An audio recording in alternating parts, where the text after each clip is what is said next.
जय गुरुदेव, जय महाकाली। आप सभी साधकों का जय महाकाली ज्योतिषम तंत्र निवारण केंद्र के आपके अपने इस चैनल पर स्वागत है। आज एक प्रमुख साधना, धन वर्षणी महालक्ष्मी साधना। जैसा नाम है वैसा ही काम है। चाहे गरीबी हो, दुर्भाग्य हो या अनेक प्रकार की भौतिक समस्याएं हो, उन सभी से निजात पाने के लिए, समृद्धि को प्राप्त करने के लिए और माता महालक्ष्मी का आशीर्वाद प्राप्त करने के लिए महालक्ष्मी धन वर्षणी ये साधना पूर्ण रूप से फलदायी है। ये प्रयोग पूर्ण रूप से फलदायी है। कार्तिक माह शुक्ल पक्ष के बुधवार को इसको किया जाता है, अन्यथा रविवार को। जो एक दिन का प्रयोग करना चाहे वो एक दिन का करे, जो 7 दिन का करना चाहे वो 7 दिन का करे। ब्रह्म मुहूर्त में 4:45 से 7 बजे के बीच में इस प्रयोग को किया जाता है। चमत्कारिक रूप से जीवन को बदलने वाला प्रयोग। यदि आप महालक्ष्मी साधनाओं में किसी एक साधना को मुख्य रूप से स्वीकार करना चाहते कि बस जीवन भर महालक्ष्मी से संबंधित मैं इसी साधना को करूंगा, तो आपको धन वर्षणी महालक्ष्मी साधना ही करनी चाहिए। प्रयोग अलग है, साधनाएं अलग है, तो आपको इसी साधना को करना चाहिए। साधना से पहले इस विषय पर और चर्चा करें, इसकी पूरी आपको जानकारी दें, उससे पहले जो लोग सुबह से फोन लगा देते हैं उन्हें फिर कहते हैं हम दिन में 11 बजे से 6 बजे के बीच में ही फोन लगाएं, ना पहले ना बाद में। कोई विशेष हो तो मैसेज डाल दे, वैसे भी मैसेज हम 2 दिन में देख पाते हैं, तो समय लगेगा। जो लोग अपना कुंडली विश्लेषण करवाना चाहते हैं, नीचे दिए गए नंबर पर अपना नाम, जन्म तारीख, जन्म का समय, जन्म स्थान और कुंडली विश्लेषण शुल्क 501 रुपये डाल के उसका स्क्रीनशॉट व्हाट्सअप कर दें डिटेल के साथ। अगर ऑरा स्कैनिंग भी साथ में करवाना चाहते हैं तो अपने सर से पैर तक की फोटो और सीधे हाथ की हथेली की फोटो, पुरुष है तो, स्त्री है तो उल्टे हाथ की हथेली की फोटो जिसमें रेखाएं स्पष्ट दिखे, दोनों फोटो भेज दे। उसका शुल्क 1100 रुपये, वो डाल के उसका स्क्रीनशॉट भी भेज दे। जिन लोगों की जन्म तारीख वगैरह नहीं है वो लोग अपना फोटो से ऑरा स्कैनिंग करवा लें। जो लोग मंत्र जप आदि करवाना चाहते हैं वो करवा सकते हैं, संपर्क कर सकते हैं उसके लिए। जिन्हें कोई साधना से संबंधित कोई सामग्री अगर नहीं मिल रही है और बुलाना है ओरिजिनल प्राण प्रतिष्ठित सामग्री, तो वो भी बुला सकते हैं। किसी भी प्रकार की माला या रत्न हो जो अवेलेबल होगा, आप एक बार कंफर्म कर लें, होगा तो भेज दिया जाएगा। बाकी सामान्य चीजें जो आप लेते हैं वो आप मार्केट से लेके प्राण प्रतिष्ठा की विधि चैनल पे दी है, वहां से लेके भी कर सकते हैं। आ जाते हैं साधना के मुख्य विषय पर। मां महालक्ष्मी से संबंधित अनेक साधनाएं पहले ही हमें दे दी है चैनल पर। उनमें भी हमने ये बोला है कि सबसे पहले धूमावती प्रयोग कर लें आप। हालांकि इसका मतलब ये नहीं कि आप, बहुत से लोग हैं जिनके पास सामग्री के लिए पैसा नहीं होता है या सामग्री ला नहीं पाते वो लोग, तो वो क्या करें, कोई बात नहीं। अगर घर से बाहर रहते तो धूमावती अनुष्ठान कर ले, रुद्राक्ष या कालिया की एक माला लेके। न यंत्र हो तो कोई बात नहीं, एक सिक्का सुपारी रख दे, सुपारी रख दे, केवल सिक्का भी नहीं, चावल और सुपारी रख दे और उसे धूमावती स्वरूप मान के साधना कर ले। वो धूमावती साधना होगी, एक दिन का प्रयोग नहीं होगा। और उसमें अपना संकल्प ले ले कि माता हमारे संपूर्ण दरिद्रता का नाश करें, संपूर्ण दरिद्रता अपने सुपड़े में भर के ले जाए, दुर्भाग्य, हमारे ग्रहों के दुष्प्रभाव सब आप अपने सुपड़े में भर के ले जाइए और पूर्ण रूप से धनवान और समृद्धिवान होने का, ज्ञानवान होने का आशीर्वाद दीजिए। सदैव हमारी मति धर्म में रहे, ऐसा संकल्प ले लें और साधना को कर लें। उसके बाद महालक्ष्मी साधनाओं पे आ जाए। और नहीं कर सकते तो सीधे भी लगातार महालक्ष्मी साधनाएं करें। हो सकता है समय ज्यादा लगे लेकिन प्रभाव आ जाएगा। कंटिन्यू आप महालक्ष्मी से संबंधित साधनाएं करते रहते हैं तो भी आपको उसके रिजल्ट आते रहते हैं।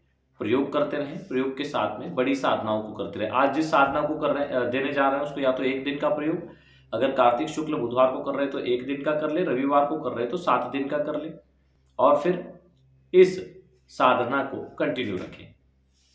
इसके मंत्र जप और स्तोत्र को कंटिन्यू रखें। जीवन में आश्चर्यजनक बदलाव आएंगे और कहां कहां से धन आएगा समझ में नहीं आएगा आपको। ऐसे रास्ते खुल जाएंगे, ऐसे अपॉर्चुनिटी आना शुरू हो जाएगी। मंत्र अपने आप में प्रभावी होते हैं, उनको श्रद्धा और विश्वास के साथ और सही विधि के साथ यदि किया जाए तो आपको उसके रिजल्ट जरूर मिलेंगे। अब आप अनाड़ियों की तरह करेंगे, ना कोई विधि है, ना कोई नियम है, ना कोई आपने संयम बरता है, उसमें किसी भी विधि का पालन नहीं किया, तो वो दो धारी तलवार है। फायदा तो नहीं, लेकिन नुकसान जबरदस्त कर देगा आपका। तो इस चीज को समझे, जब तक अच्छे से कोई चीज समझ ना आ जाए वो ना करें। और कुछ ऐसे लोग होते हैं, जब वीडियो में हम सारी चीज समझा रहे हैं तो पूरा वीडियो देखने के बजाय फिर हमें फोन लगा के बोलते हैं कि साहब इस विषय पे बता दीजिए। तो वीडियो में जब हम ऑलरेडी सब कुछ बता चुके हैं, वही चीज हम बिल्कुल भी नहीं दोहराएंगे, और ऐसे व्यक्ति हमसे डांट खाते हैं। जो चीज हमने वीडियो में दे दी है, आप वीडियो से लें, उसके लिए फोन ना लगाएं। किसी अन्य कार्य के लगाए बात अलग है, लेकिन जो वीडियो में दे दिया है उस संबंध में नहीं। हाँ, आपने साधना की, बहुत से लोगों ने साधना की है, उसके बहुत बेहतरीन उनको अनुभव हुए हैं, चीजें हुई है, तो वो लोग उस विषय पे करते कि अब आगे क्या करें, कैसे प्रत्यक्षीकरण करें, वो लोग कर सकते हैं। उन लोगों के लिए मना नहीं है, वो फोन करेंगे, बिल्कुल हम उनको राय देंगे कि आगे क्या करना है। पर जैसे माला चलाना भी नहीं आता और वो फोन पे बोलता है सर साधना के बारे में कुछ बता दो, गुरुजी साधना नहीं बता सकते ना, वीडियो देखो ना, वीडियो किस लिए है, उसमें तो सब कुछ बता दिया है। तो एक चीज को नहीं दोहराएंगे, इसके लिए फोन ना लगाएं। ऐसे ज्ञानी जन हमें क्षमा कर दें। बहुत से लोग हैं, उन्हें जिन्न साधना करनी है, लेकिन उन्हें यही नहीं पता कि जिन में उससे पहले जिन कौन है ये नहीं पता, उन्हें कितने मनकों की माला हो ये नहीं पता है, कैसे चला ये नहीं पता। वो तो छोड़ो, उन्होंने कभी जीवन में माला नहीं चलाई है, लेकिन उनको जीवन जिन सिद्ध करना है। बताओ, ऐसे लोग खुद का तो नुकसान करते हैं, घर परिवार की भी 12 बजा देते हैं। जब आपको कुछ आता ही नहीं है तो आप ऐसी गंभीर साधनाएं क्यों करते हैं? आप सात्विक साधनाएं करिए। धन की परेशानी है भाई, तो लक्ष्मी साधना करो। भूत प्रेत साधना करने की क्या आवश्यकता है? भाग्य में धन ही नहीं होगा तो कोई भिखारी वाला भूत मिल जाएगा, क्या ला के देगा वो तुम्हें? उल्टा परेशान कर देगा। पहले अपनी हाथ की रेखाओं में लिखो अपने भाग्य को। कैसे लिखोगे? दुर्भाग्य को दूर कर धूमावती साधना और सौभाग्य प्राप्ति के लिए लक्ष्मी अनुष्ठान। इन दोनों की सिद्धि जिसने कर ली, फिर वो कोई भी साधना करेगा तो उसको सफलता मिलती है। ऐसी कई साधनाएं हैं जिनको करने से आपको लाभ मिलता है। जल्दी हम एक वीडियो देने वाले हैं, अष्ट नागिनी तंत्र। अष्ट नागिनी तंत्र एक ऐसी नागिनी सिद्धि, एक ऐसी सिद्धि जो पूर्ण रूप से सात्विक है, और जब वो प्रकट होती है तो एक 16 से 18 साल की सुंदर कन्या के रूप में प्रकट होती है, और हर आदेश का पालन करती है, आपके सभी कार्य सिद्ध करती है। वो कर्ण पिशाचनी से भी बढ़ के है, वो यक्षिणी से भी बढ़ के है।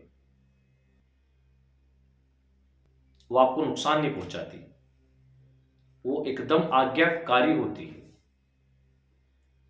तो अष्ट नागिनी तंत्र से उस वायुमुखी नागिनी की साधना जल्दी हम देंगे चैनल पे। ऐसी साधनाएं जीवन में अभूतपूर्व लाभ देती है और नुकसान नहीं करती है।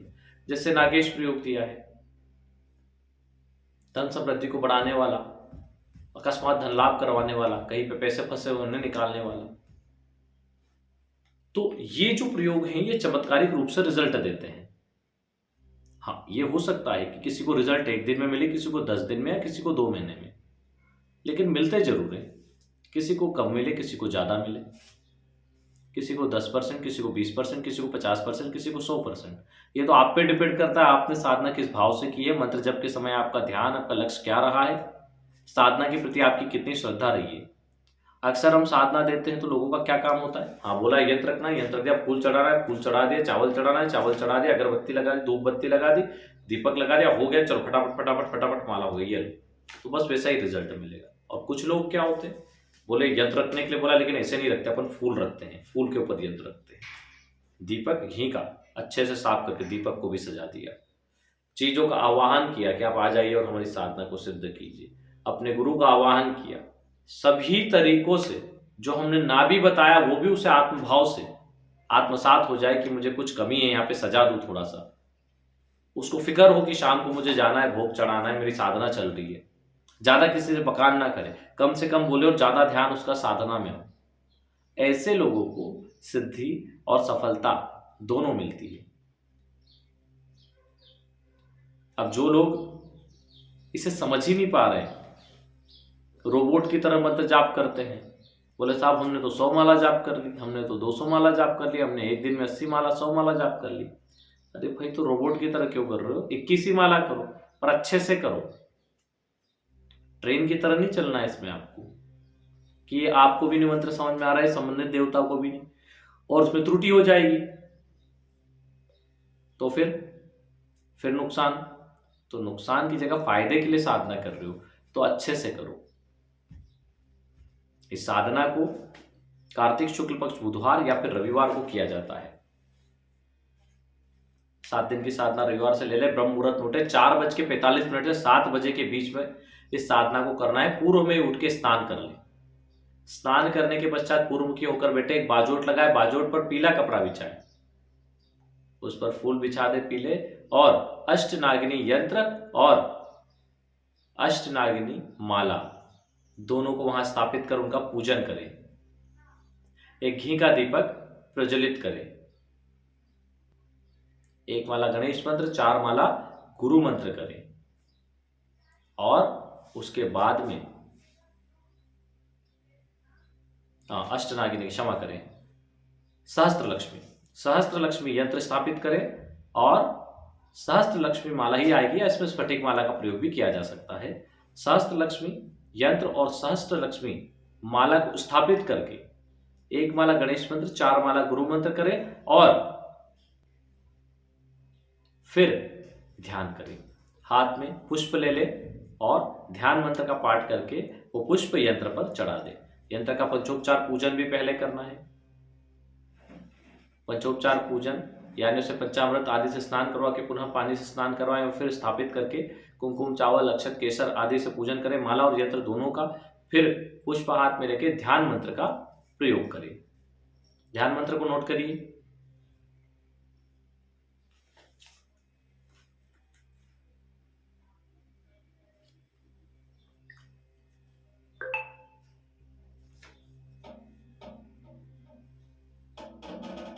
ध्यान मंत्र नोट कर लीजिए। ब्राह्मीं च वैष्णवीं भद्रां षट्भुजां च चतुर्मुखीं त्रिनेत्रां खड़ग त्रिशूल पद्म चक्र गदाधरां पीतांबरधरां देवी नानालंकार भूषितां तेज पुंजधरी श्रेष्ठां ध्यायेद बाल कुमारिका। इसके बाद 21 माला मुख्य जो मंत्र है धनवर्षणी मंत्र, उसका जप करें, और उसके बाद थोड़े से चावल यंत्र पर चढ़ा दें। फिर जो हम स्तोत्र डिस्क्रिप्शन में हमने दिया है उस स्तोत्र का पाठ करना है, और फिर चावल आपको चढ़ाना है। पहले आप मंत्र नोट करिए, फिर बाकी विधि बताते हैं। ओम श्रीं ह्रीं क्लीं धनवर्षणी लक्ष्मीरागच्छागच्छ मम गृहे तिष्ठ तिष्ठ स्वाहा। ये मंत्र है। इस मंत्र के जप के बाद 21 माला जप के बाद चावल चढ़ाएं, फिर स्तोत्र का पाठ करें। स्तोत्र पाठ करने के बाद पुनः 1 माला जप करें, और फिर आप जप के बाद उसे विराम दें। ये प्रक्रिया 7 दिन तक होगी। 7 दिन बाद क्या करना है वो भी बताएंगे। पहले स्तोत्र को एक बार आपको पढ़ के सुना देते हैं ताकि दिक्कत ना आए। स्तोत्र को भी देख लीजिए आप।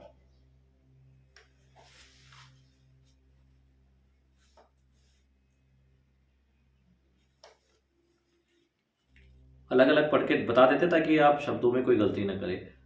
ओमकारम लक्ष्मी रूपम तु विष्णु विष्णुं हृदय मध्ययम् विष्णु मानंदमव्यक्तं ह्रींकारं बलिरूपिणीं क्लीं अमृतानंदिनीं भद्रां सदानंदप्रदायिनीं श्रीं दैत्यशमनिशक्तिं मालिनीं शत्रुमर्दिनीं तेज प्रकाशिनी देवी वरदां शुभकारिणीं ब्राह्मीं च वैष्णवीं रौद्रीं कालिकारूपशोभिनीं।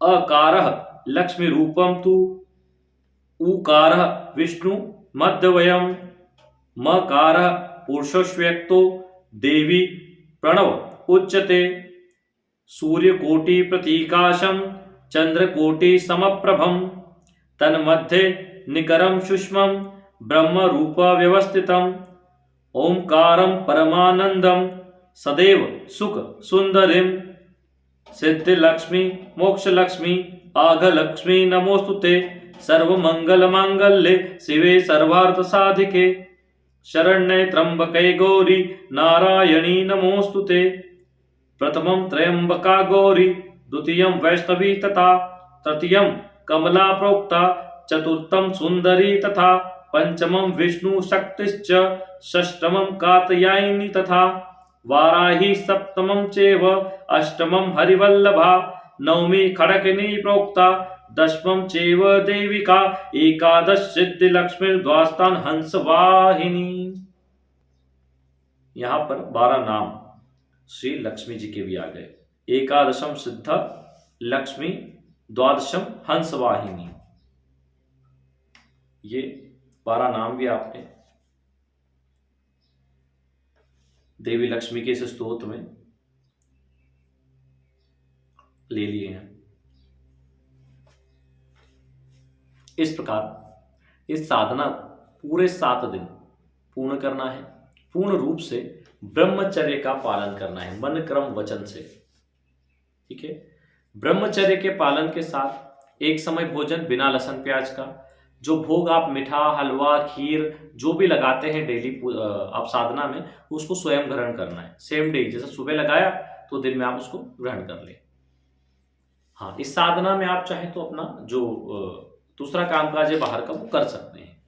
जैसे अगर आप कोई जॉब या व्यापारी हैं तो वो आप नौकरी पेशा वो काम कर सकते हैं। अगर नहीं है और तो फिर आप इसको घर पे रह के करें। एकांत में रह के करने के ज़्यादा लाभ होते हैं, लेकिन इसका मतलब ये नहीं है कि आप अपना कार्य करते हुए करेंगे तो उसके लाभ नहीं उठाएंगे, बिल्कुल उठाएंगे। तो इस साधना को जब आप 7 दिन कंप्लीट कर ले,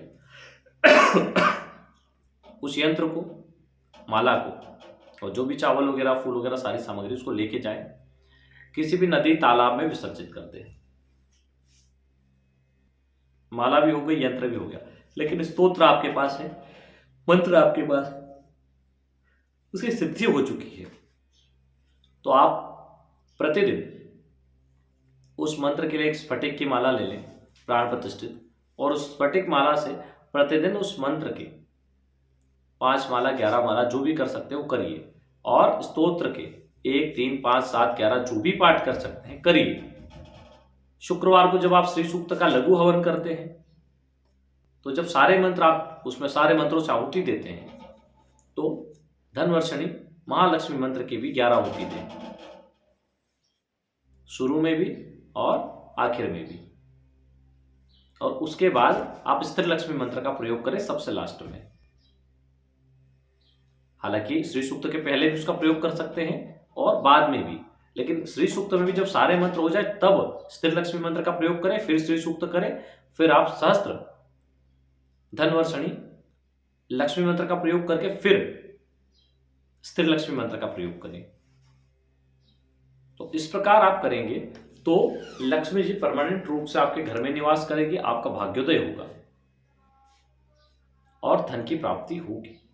जो लोग अपने इनकम को बढ़ाना चाहते हैं वे ध्यान रखें कि आपकी कुंडली में जो इनकम के कारक ग्रह हैं उनके मंत्रों का अनुष्ठान कर लीजिए। एक तो उन मंत्रों का, और उन मंत्रों के अनुष्ठान से पहले उनकी जो योगिनी शक्ति है उनका अनुष्ठान कर लीजिए। उनकी योगिनी शक्ति का अनुष्ठान करने के बाद उन मंत्रों का अनुष्ठान करिए, तो फिर देखिए चमत्कार, इनकम भी बढ़ेगी, नए नए रास्ते भी खुलेंगे, सब कुछ होगा, चमत्कारिक रूप से होगा सब कुछ। लेकिन मेहनत करना पड़ेगी आपको, अपने लिए समय निकालना पड़ेगा। बहुत से लोग हैं जो माँ बगलामुखी साधना आदि करते हैं लेकिन उनके पास समय नहीं है, लेकिन बहुत इंटरेस्ट है, तो उन लोगों को कम से कम गुरुवार साधना कर लेनी चाहिए। व्यवस्थित यंत्र हो, प्राण प्रतिष्ठित यंत्र हो, प्राण प्रतिष्ठित माला हो, डेली सामान्य पूजन यंत्र माला का कर दे, और गुरुवार को जितने भी हो जाए 11 माला 21 माला का संकल्प लेके, संकल्प क्या लेना वो बहुत महत्वपूर्ण है। किसी भी देवी देवता, लोग 100 पाठ हनुमान चालीसा के करते बिना कारण के, वो गलत है। आप किसी के लिए तो करिए, आप या तो हनुमान जी संकल्प लेके हमें भी आपकी तरह श्री राम जी की परम भक्ति की प्राप्ति हो, या फिर हमें आपकी भक्ति की, परम भक्ति की प्राप्ति हो जाए। तुलसीदास जी की तरह आपकी भक्ति की प्राप्ति हो, ऐसा संकल्प, या फिर कोई काम है तो उसके निमित्त संकल्प लेके करिए तो उसका लाभ मिलेगा। अभी किसी का मैसेज आया था, शायद कमेंट में है, अभी हमने उसको रिप्लाई नहीं कर पाए, टाइम तो रहता ही नहीं। तो उन्होंने पूछा था कि हम भूत प्रेत से संबंधित साधनाएं करते लेकिन हनुमान चालीसा का भी पाठ करते हैं, और वहां पे लिखा है कि भूत पिशाच निकट नहीं आवे, महावीर जब नाम सुनावे। तो अब ऐसी स्थिति में भूत पिशाच कहाँ से आएंगे? तो हमने बोला वो तो तब होगा ना जब हम बोलेंगे महावीर, तभी वो आएंगे, बाकी आह्वान कर रहे तो उनको आना ही है। और अगर आपको ऐसे लगता है तो एक प्रयोग करके देख लीजिए कि भूत पिशाच निकट नहीं आवे, महावीर जब नाम सुनावे। तो यहां की जगह जोड़ दीजिए आप कि भूत पिशाच सब दास हो जावे, महावीर जब नाम सुनावे। भूत पिशाच सब सिद्ध हो जावे, महावीर जब नाम सुनावे। ये ऐसे प्रयोग करने के लिए बता रहे हैं, नहीं तो आप बोलो गुरुजी ने बोला है परमानेंट होगा। ये प्रयोग करने के लिए बता रहे हैं कि ये प्रयोग करके देख लीजिए, क्या रिजल्ट आता है सामने आ जाएगा, अच्छा ही आएगा। अगर हनुमान चालीसा आपको सिद्ध है तो अच्छा ही रिजल्ट आएगा और आपको भूत प्रेत सिद्धि भी प्राप्त होगी। लेकिन उससे पहले हनुमान जी से आज्ञा और आशीर्वाद लेके 100 पाठ हनुमान चालीसा के कर ले और उनसे ये आशीर्वाद ले कि हनुमान चालीसा में हम इन शब्दों की जगह इन शब्दों का प्रयोग इसलिए कर रहे हैं क्योंकि हमें उनकी सिद्धि करनी है, तो आप हमारी मदद कीजिए।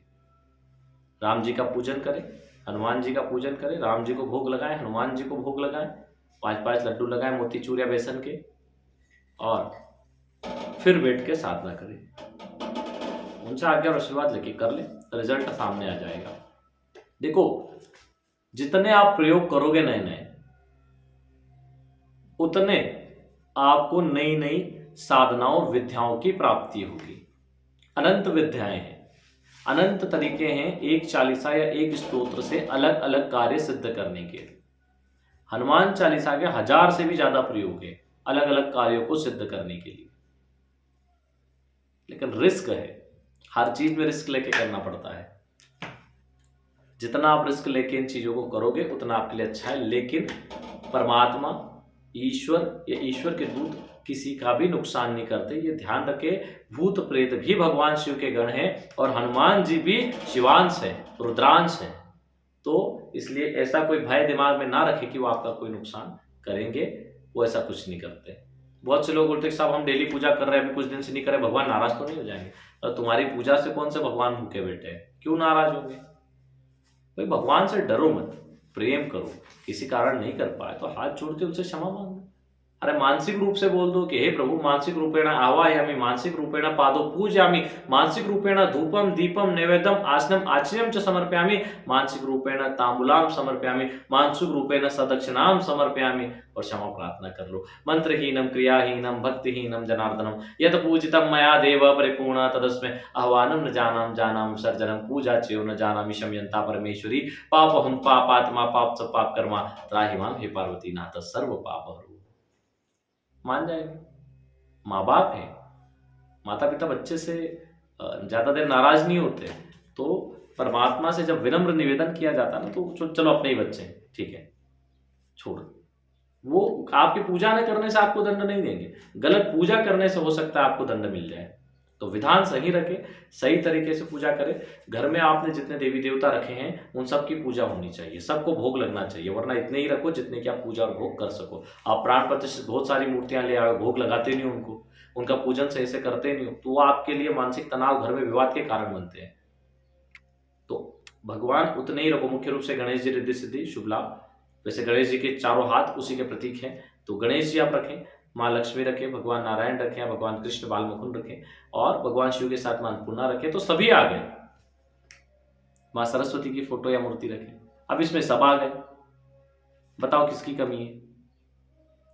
देखने वाला चाहिए। आपने हनुमान जी की मूर्ति रखी तो हनुमान जी की पूजा से शिव जी की पूजा हो जाएगी, माँ भगवती आदि शक्ति की पूजा हो जाएगी, श्री राम की पूजा हो जाएगी, माँ सीता की हो जाएगी। कैसे हो जाएगी? हनुमान जी की पूछ में माँ शक्ति का वास है, वो स्वयं रुद्र के अवतार रुद्रांश है, यानी साक्षात भगवान शिव के अवतार है। उनके हृदय में चिर के बता दिया उन्होंने, राम जी और सीता जी विद्यमान है। तो केवल हनुमान जी के दर्शन मात्र से त्रैलोक्य के दर्शन हो जाते हैं। पर उस चीज को समझने वाला चाहिए कि मैंने वाह, आज हनुमान जी के दर्शन करके मैंने भगवती माँ, आदिशक्ति माँ, महालक्ष्मी, भगवान शिव और भगवान नारायण तक के दर्शन कर लिए, सीताराम जी के दर्शन कर लिए। हनुमान जी एक शक्तिपुंज है, अद्भुत है, वो भक्त शिरोमणि है। वो और उनके भक्त सब कुछ करने में समर्थ है, परंतु जैसे वे मर्यादा में रहते हैं, उनके भक्तों को भी संयम और मर्यादा में रहना पड़ता है। चलिए, आज के लिए इतना ही। जय श्री राम, जय हनुमान जी, जय गुरुदेव, जय महाकाली।